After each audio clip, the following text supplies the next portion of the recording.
Hi, this is Dr. Mike Chupp, and you are listening to CMDA Matters, the weekly podcast of the Christian Medical and Dental Associations. Before I jump into this week's interview, I have a special announcement for you. It's hard to believe that we've entered November, and the season of Thanksgiving is just weeks away. My wife Pam and I, we really love this time of year, and during a recent walk in our city park, we marveled at the beauty of God through His creation. The fall foliage here in Bristol was just out. It was spectacular. The beauty was magnificent. As I think about Thanksgiving, I am reminded of a scripture, Psalm 107, verse 1. Give thanks to the Lord, for He is good. His love endures forever. What a tremendous promise at this time of the year. No matter how our year has gone, success or failures alike, God's love endures forever. This is also the time of year when we look back over the year in ministry and reflect how the Lord has used you and your CMDA to accomplish much for His glory.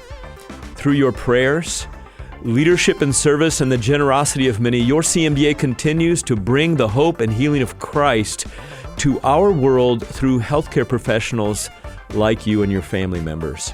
I know this is when many of you are also considering your year-end financial gifts to advance the gospel work of your church and your favorite Christian ministries.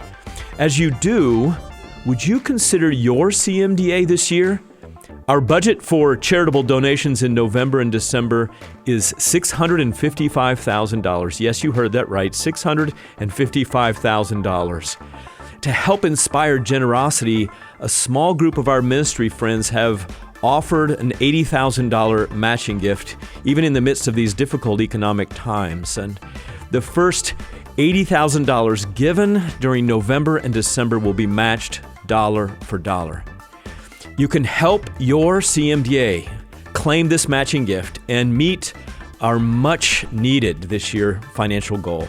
You can visit cmda.org/give or contact our stewardship team at 888-230-2637, or you can email our stewardship team, stewardship@cmda.org.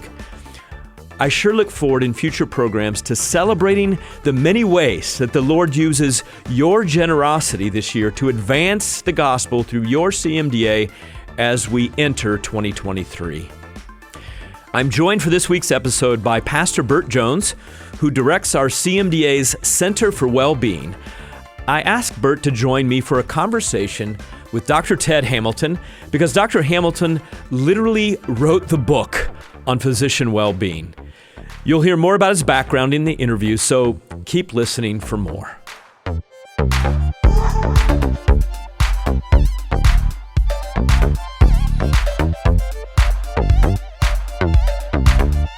Well, today on CMDA Matters, I am joined by our director for our Center for Wellbeing, as well as leadership and church relations, Pastor Burt Jones, who likes to refer to himself as PBJ. Welcome, right. Burt. Thank you. Good to be here. And we have a guest, Ted Hamilton, MD. He's a graduate of Loma Linda University School of Medicine, trained in family medicine at Florida Hospital, which has now become the massive Advent Health system in Florida, specifically in Orlando, before he opened solo practice in the rural Smoky Mountains of western North Carolina, not far from Bristol, Tennessee. His varied career has included experience in patient care, medical education, as well as healthcare administration. He's cared for thousands of patients in both the inpatient and outpatient settings, delivered hundreds of babies, performed or assisted with countless surgeries, and has, like most of us, experienced medical care on the other side of the physician-patient equation himself. So, Dr. Hamilton, I believe your title is Chief of Mission there in Advent Health System. Welcome to CMDA Matters. Thank you so much. It's my pleasure to be with you. How does one become a chief of mission? Honestly, that's a title. A mutual friend of ours, who's a great coach and friend, Dr. Steve Sartori, told me, Mike, I've never heard of a chief of mission, but you're going to be interviewing a chief of mission. So the full title is a mouthful, Chief Mission Integration Officer. So my task is to work with all of the elements of our mission and ministry outreach at Advent Health and figuring out how to help the company make our mission real, practical, authentic, and most of all, touch people's lives.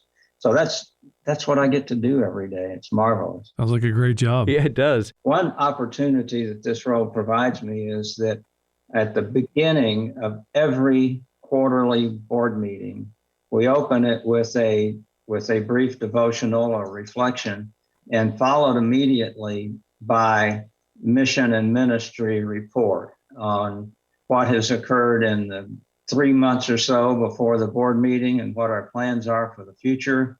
And that mission integration is discussed and ultimately addressed, approved by our board.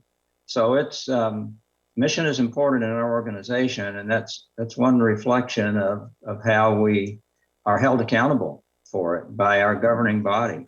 I imagine the mission has also been impacted a little bit by this pandemic and the issue of burnout. I was reading the other day that someone said that burnout is what happens when you try to avoid being human for too long. How do you define professional burnout, and what are you seeing, especially in the physician world?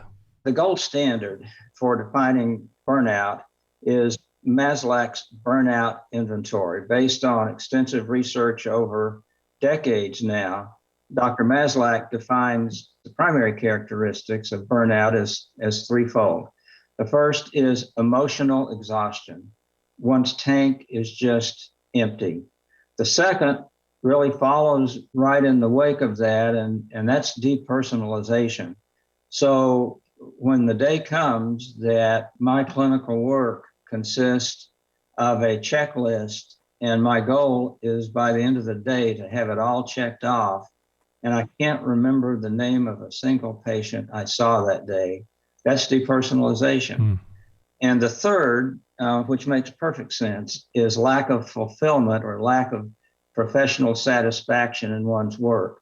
So emotional exhaustion leads to work becoming a routine checklist, and that's just not very fulfilling to anybody who does that in medicine. So those are the three cardinal characteristics of Maslach's burnout inventory. Dr. Hamilton, I was, Bert and I were given your name from Dr. Sartori, whom I mentioned earlier, as, quote, the godfather of well-being for physicians and other healthcare professionals. And I thought that's a pretty incredible title coming from Dr. Sartori. And my understanding from reading many books, some of which are sitting in front of me, is this has been an area of interest for yours for a very long time, long before the whole topic of burnout was front and center for us as physicians. How did you become interested long before most other people did? You know, it was really very interesting. It started very small. I was chief medical officer for our flagship hospital in Orlando in the late 90s. And it was about 1998 or so that a really forward-thinking and courageous group of medical staff leaders said, you know what, we need to do something about physician behavior in this organization. There are things that happen that need to be addressed.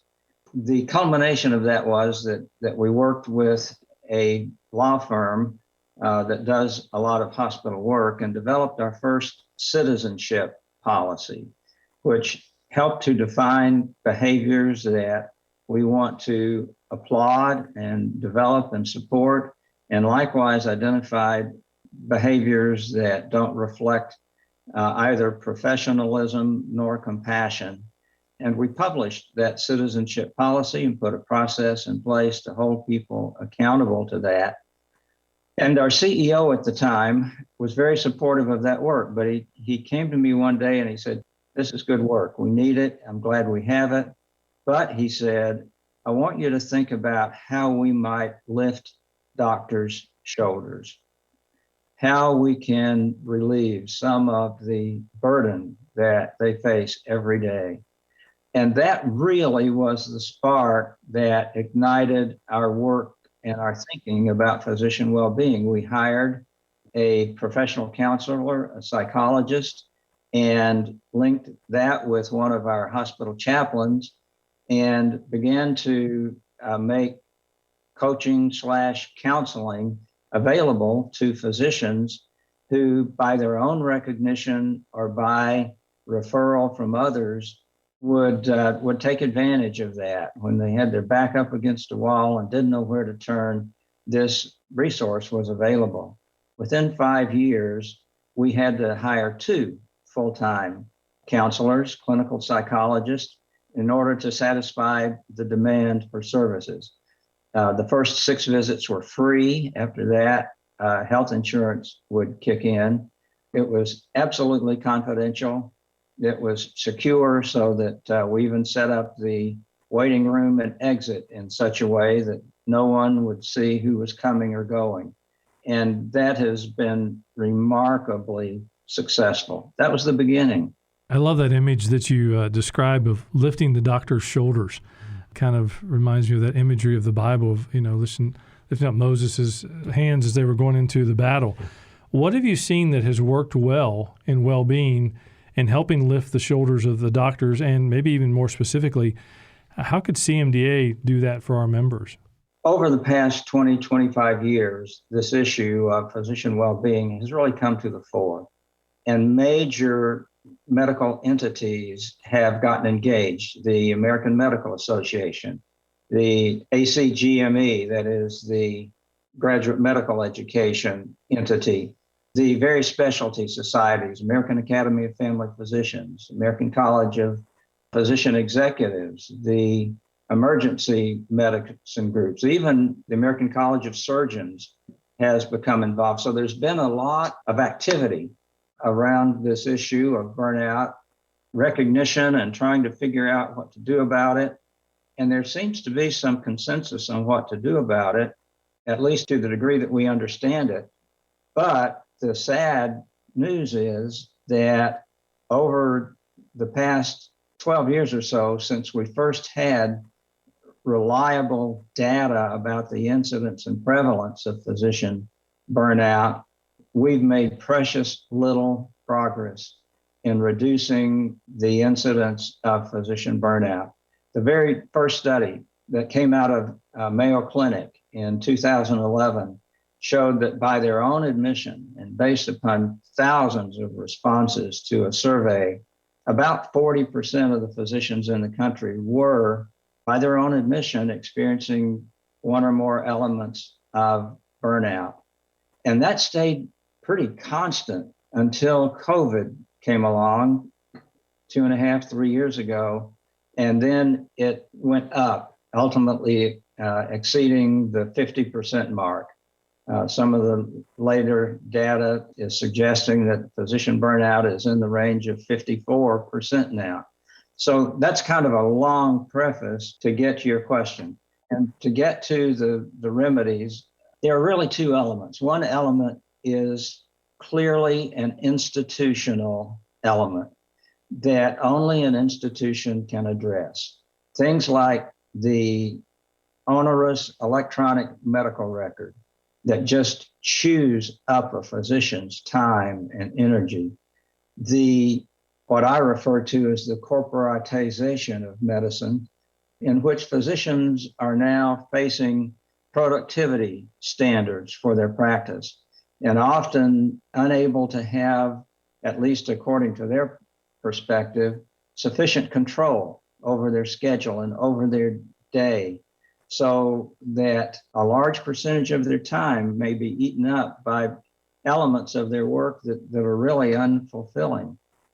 Some statistics show that if a physician can have as much as 20% of their time dedicated to what they really enjoy doing, their satisfaction goes up significantly. Do you agree with that, Ted? I was going to head you in that direction of that very fact that I think came out of the Mayo Clinic. In your own experience, that if 1/5 of a physician's time can be devoted to what they really love, that's going to sustain them? I only know of that one study. Having said that, when I have shared that data at conferences where there are groups of physicians, it seems to resonate. I've not seen another study to replicate those results, but it sure seems to make sense to doctors when they're exposed to that data. So during the COVID crisis, which we all know, it's almost like a rhetorical question, did it increase during COVID? Because we all know it did. What do you think the factors that stand out to you that really made those numbers go up? Clearly, things that we were facing for the first time in my career, things like scarcity of resources, scarcity of ICU beds, scarcity of ventilators, scarcity of personal protective equipment, scarcity of nurses, the scarcity of resources in light of or in concert with increasing demand and unrelenting demand, so that doctors could never escape it. Another element of this is the issue of the moral injury or potential moral injury of having to make decisions about who gets vaccines and who doesn't. Today, testing and vaccines are readily available. They weren't 2 years ago. And if there is 10 ventilators and 11 persons who need them, who does not get the ventilator? There's that moral injury piece. And then there's just the ongoing, unrelenting stress of never being able to get it all done and facing deaths more frequently than any time in one's previous career and not being able to prevent those deaths. This is just a quick anecdote, but I've had opportunity to interview a couple of panels of doctors over the past 3 or 4 months about their experience with COVID. And in each case, as doctors reflected on their experience, sobs and tears. Men and women physicians, emergency doctors, ICU doctors, surgeons, tears falling unbidden down their cheeks over the stress and the challenges they face. Dr. Hamilton, I don't want to leave our listeners hanging because I'm a pastor and I like to fill in the blanks. You talked about 2 key components to remedy this, and one was clearly the organizational piece. What's the second one? What's the second blank? Yeah, so the first is the organizational kinds of issues that we must face. The other is personal. What can I do about my symptoms of burnout? At the end of the day, all I can remember is how many check marks I got on the page. And I know that when I go home that evening, after the kids are in bed, I've got 2 more hours of documentation on the medical record to do. How does a physician face the challenges, the demands of the workplace, and yet have enough left when one gets home, enough margin, in the words of Richard Swenson, enough margin to heal and renew and prepare for the next day? A very short story. One of our physician counselors tells the story of a doctor who came to see her and just poured out his heart and said, I don't know what to do. He was married. He had a couple of small children at home. And she said, I want you to do something for me. When you go home today, first thing you do is I want you to go take a shower. And he did that. And after he showered and came out of the shower, his little 4-year-old girl said, Daddy, can we go for a walk? And he walked around the block with her. And she said, that was the best thing ever. And when he got home the next day, she said, can we go for a walk again? Sometimes it's small things that just make a huge difference. But we have to be intentional, and we have to be willing to take that shower and to go for a walk with the little girl and to pet the dog and to help with the dishes somehow. It's difficult. It is difficult in today's world, but there is this dual obligation of the institution and the physician to deal with these issues, even though there's a cost, and there's always a cost. There's always a balance. I've been intrigued to look at your Coalition for Physician Wellbeing website. Tell us a little bit about that, how it works, and how people can take advantage of that resource. Coalition for Physician Wellbeing came into being Around 2011, 2012, as we were just learning about this looming issue of burnout, and four of us sat around a table, all four of us representing different faith-based healthcare organizations. And we said, what can we do? What can we do? And we began scheming and dreaming. And we said, well, we can meet again next year. And the next year there were 10 of us. And the following year there were a dozen. And the year after that there were 15. We weren't growing very fast, but we were learning together. And the one thing I think that distinguishes the work of the coalition today from many other well-meaning, thoughtful, prestigious organizations is that from the beginning, in keeping with our faith-based orientation, we decided that we were going to be unapologetic about including a spiritual element in promoting physician well-being. So it's not just jogging, it's not just meditation, it's not just making some space for social activities, but there's a deeply spiritual element in well-being and wholeness. And we think that that's an essential part of really achieving physician well-being. We've had annual conferences now for about a dozen years. And this past one was in late July. We had over 180 participants representing 60 organizations around the country. And we had reflections each morning, and we were not reluctant to express the role that faith plays in wellness, and it was just embraced. One other little vignette, when we did our evaluations at the end of this conference, a 2.5-day conference, one person out of that group said, you know, it was a little too much of Christ. You need to be more inclusive.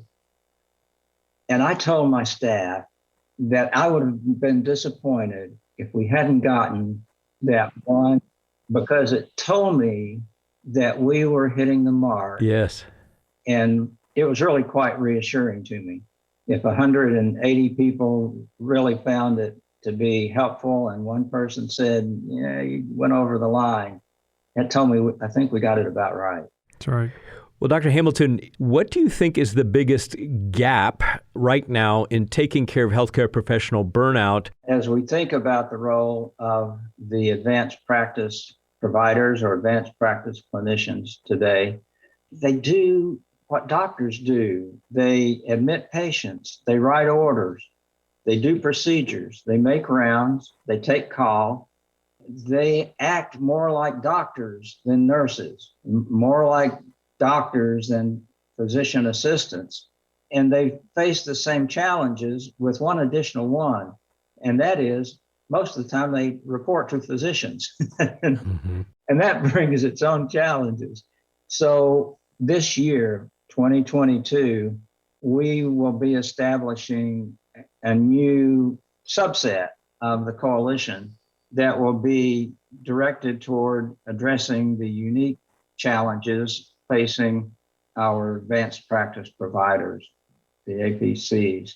So we think that's very important. It's a big gap. I'll tell you another gap that has been recognized, but I don't think adequately treated, and that is medical education and graduate medical education.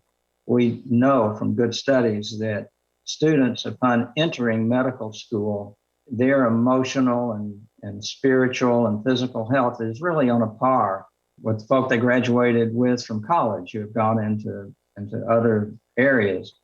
By 2 years of medical school, their wellness has declined and their susceptibility to burnout has increased after 2 years of medical school. And it does not get better by graduation, and it does not get better during residency training. Probably gets worse during residency training. So we think this is a big area of opportunity to get our young physicians off to a better start and help them understand the necessity for balance and margin and taking care of themselves in that regard. One of our big pushes right now at CMDA is mentoring all across the spectrum in all of our ministries, that mentors who walk this path ahead of students and residents would be able to speak into their lives to help them see what's coming and maybe make a difference. So what have you seen in the arena of mentoring making a difference?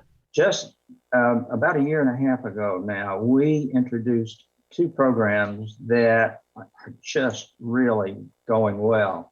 For all of our applicants to our employed physician group at Advent Health, we've introduced what we call a mission fit interview, which addresses these kind of softer issues. And we are requiring that our recruiters offer the mission fit interviewing to all of our applicants to the program or to come to work for us.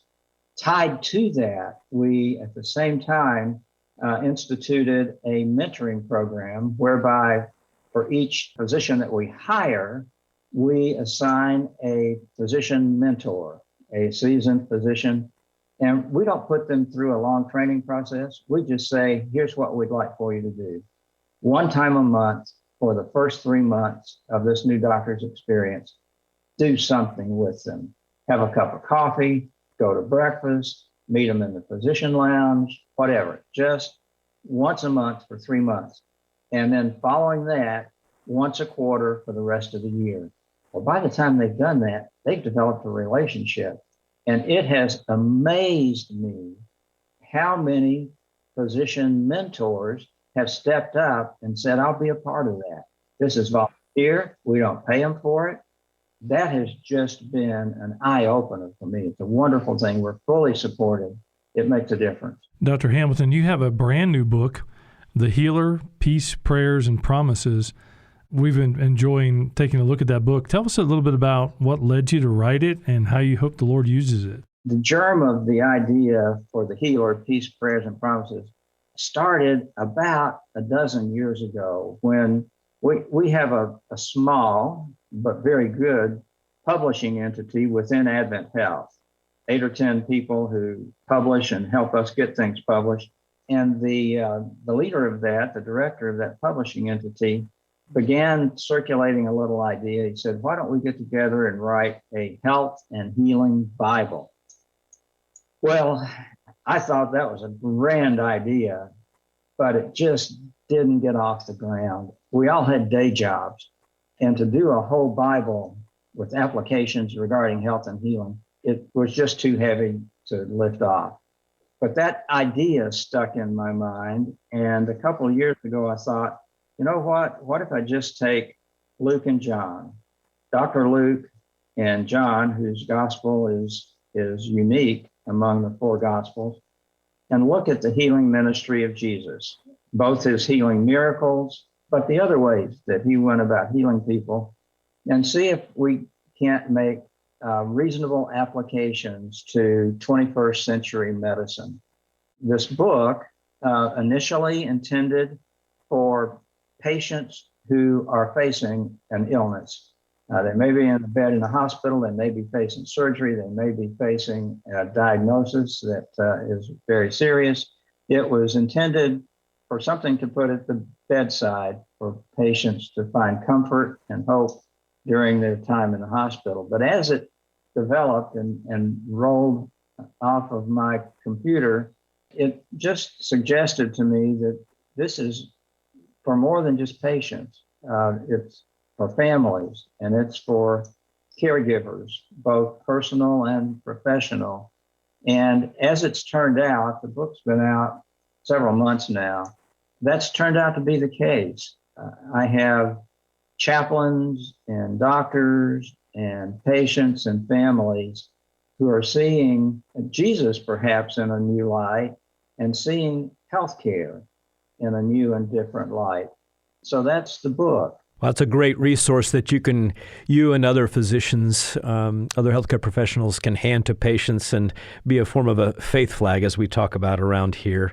Thank you for what you've contributed for such a long time into helping physician well-being. And I was just thinking about your title, Chief Mission Integration Officer, and an old song by one of my favorite singers came to mind, Mr. Steve Green.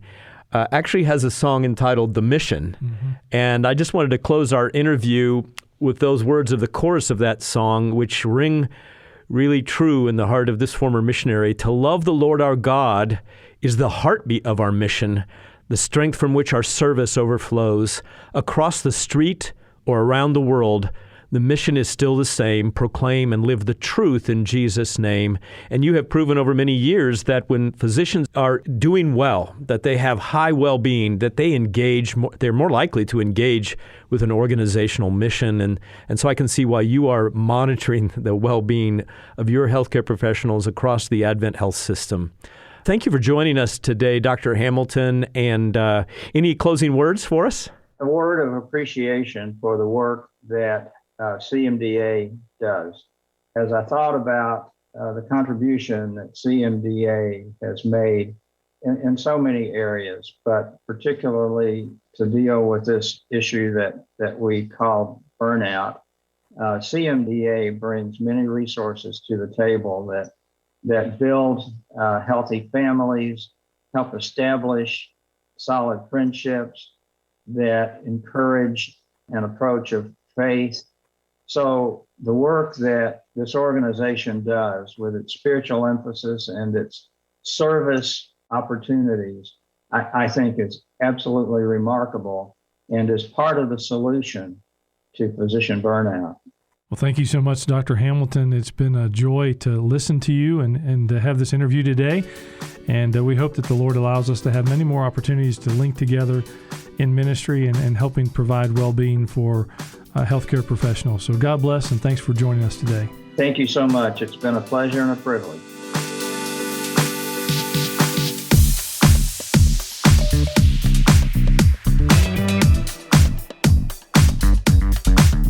Well, if you enjoyed that conversation with Dr. Ted Hamilton today, we have a very special event just for you.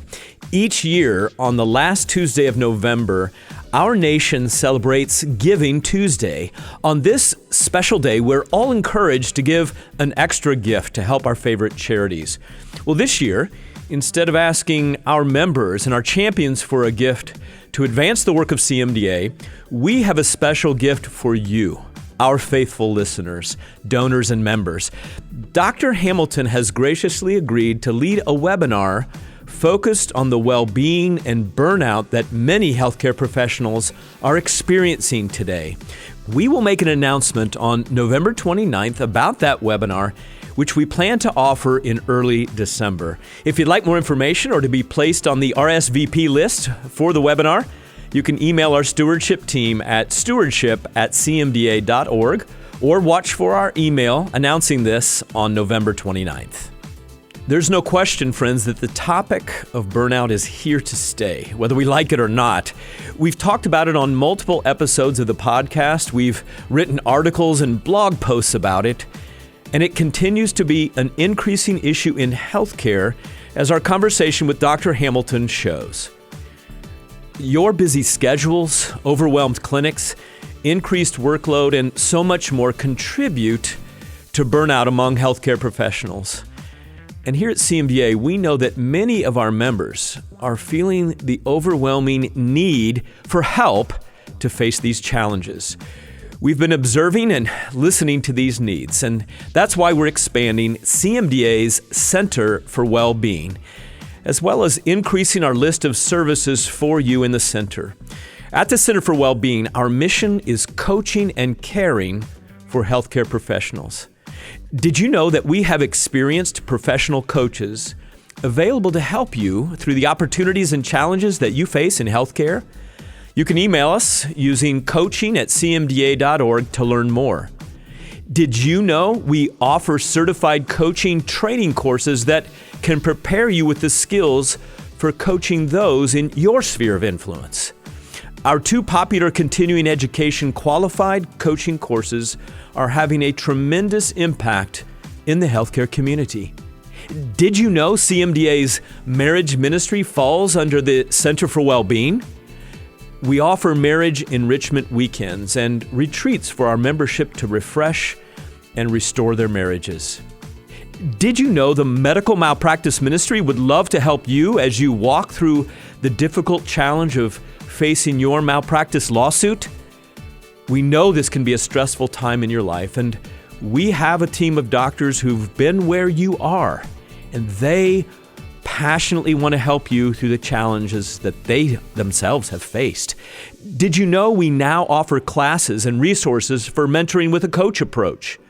You can gain insight into investing in the next generation of healthcare professionals.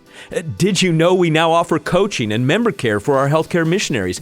Did you know that in addition to the professional care you can receive, we are also investing in pastoral care for our members? Well, this was quite a list of did you knows, and I hope hearing about all of it encourages you to contact our Center for Wellbeing. If you'd like more information about any of these did you knows, just visit cmda.org/wellbeing. You briefly heard Dr. Hamilton mention the word margin, as well as physician great and author at CMDA, Dr. Richard Swenson.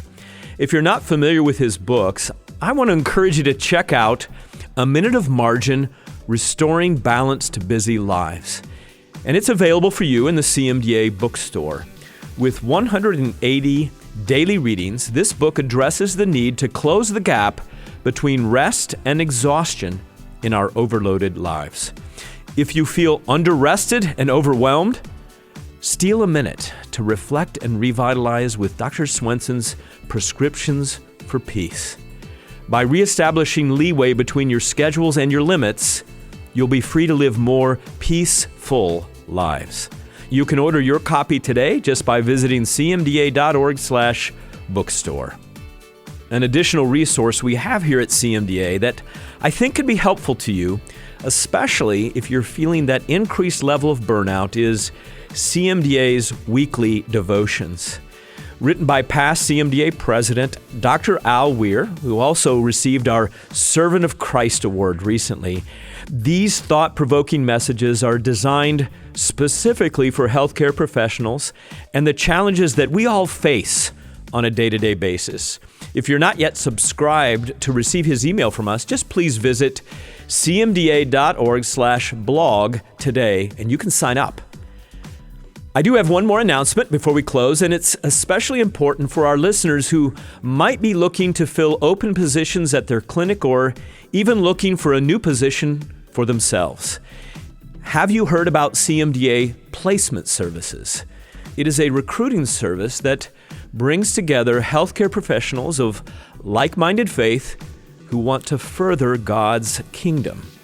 Through this service, we assist practices that are searching to hire Christian healthcare professionals, as well as healthcare professionals who are searching to join a Christian practice, maybe out of their residency or later on in practice and wanting a change.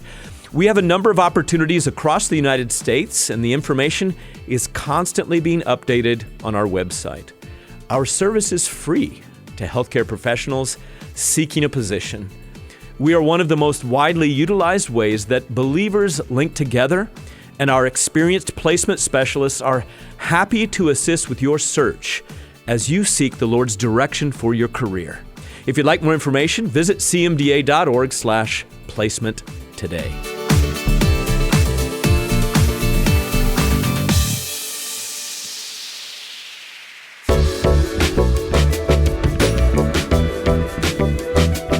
Well, that's it for us this week on CMDA Matters. Join me next week as I interview an NFL player who turned dentist, who just happens to be a member of CMDA. I think you're going to find this to be a very fun interview, and I'm joined by Dr. Bill Griffin, Vice President of Dental Ministry, so make sure to listen in next week. As always, if you'd like to suggest someone to join us on CMDA Matters as a future guest, you can email us at cmdamatters@cmda.org. And if you like our podcast, please be sure to give us that 5-star rating and share us on your favorite social media platform. I like personally using the New Living Translation for my daily scripture readings and my devotions. And today from the NLT, Philippians 4, verses 6 and 7 says, "Tell God what you need and thank Him for all He has done. Then you will experience God's peace, which exceeds anything that we can possibly understand. His peace will guard your hearts and minds as you live in Christ Jesus." Friend, if you're feeling the weight and pressure of burnout, or if you feel yourself spiraling closer and closer to burnout, my prayer for you today is that you will tell God exactly what you need, that you will seek peace through our Lord and Savior Jesus, that you will take the time out of your busy schedule of caring for others to take care of yourself.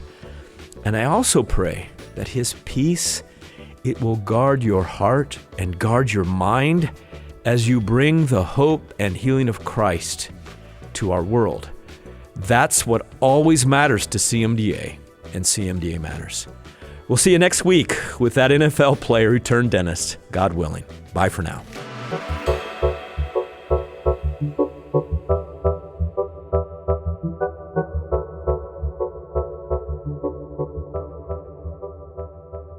This podcast has been a production of the Christian Medical and Dental Associations. The opinions expressed by guests on this podcast are not necessarily endorsed by the Christian Medical and Dental Associations.